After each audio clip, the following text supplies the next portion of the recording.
Hello, this is Moquel again from Moquel Porcelain. Today we're going to be talking about using porcelain over the existing countertop.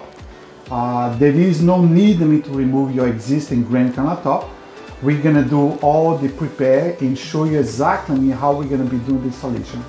We're also going to be removing our existing electrical cooktop, and we're going to be introducing the invisacook, the new cooktop for porcelain with induction.